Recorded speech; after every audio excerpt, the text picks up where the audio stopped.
Day 106 English vocabulary class. First word embarrass, ఇబ్బంది కలిగించు. Embarrassing, ఇబ్బందికరమైన. ఎంబారస్డ్, ఇబ్బంది పడెను. ఎంబారస్మెంట్, ఇబ్బంది మరియు చిరాకు. ఎమర్జ్, బయటపడు మరియు తేలు. ఎమర్జెన్సీ, అత్యవసర పరిస్థితి. ఎమోషన్, భావోద్వేగం మరియు ఆవేశం. ఎమోషనల్, భావోద్వేగ. Emotionally, భావోద్వేగపరంగా.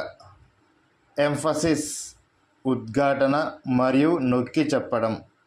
Okay, that's all friends. మన వీడియో కానీ మీకు నచ్చినట్లయితే మన ఛానల్ని సబ్స్క్రైబ్ చేయండి, లైక్ చేయండి, షేర్ చేయండి.